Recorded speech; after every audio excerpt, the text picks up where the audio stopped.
Nag-design na guys. May in-order ulit ako sa Shopee guys. So ito nga pala yung in-order ko sa Shopee para to sa bike na ginagamit ko. Switch to sa e-bike. Buksan natin guys. Yeah.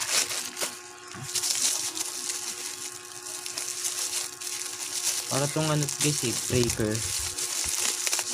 Gagamitin ko ito sa DC. In-order ko sa Shopee. Switch button.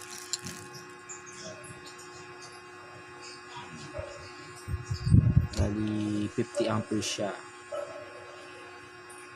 Gagamitin ko kasi ito sa sa e-bike na di battery. Dito ako i-connect yung line ng battery positive. Magiging switch siya. Ayan, switch niya.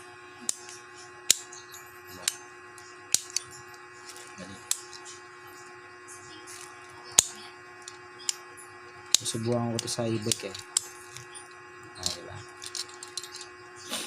Switch.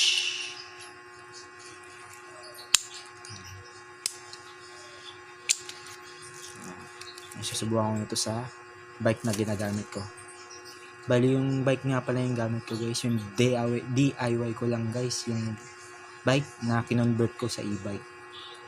Yun guys. So susubukan ko na to.